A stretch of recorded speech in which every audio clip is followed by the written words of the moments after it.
Gomoje. Heute sind 188 Jahre abgelaufen, seit die ersten Migranten hier in Südbrasilien gekommen sind. Von der Zeit bis heute ist das Land gut vorangegangen und es spiegelt gar nicht mehr in Ordnung wie das war an der ersten Zeile.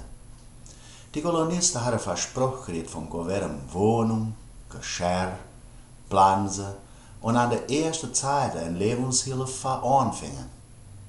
Aber wie sie hier hingekommen sind, da sind sie ohne keinen Schutz geblieben, nur mit seinem Lämpchen, seinem Kenner und hauptsächlich seinem Mut verschaffen, das ist geblieben.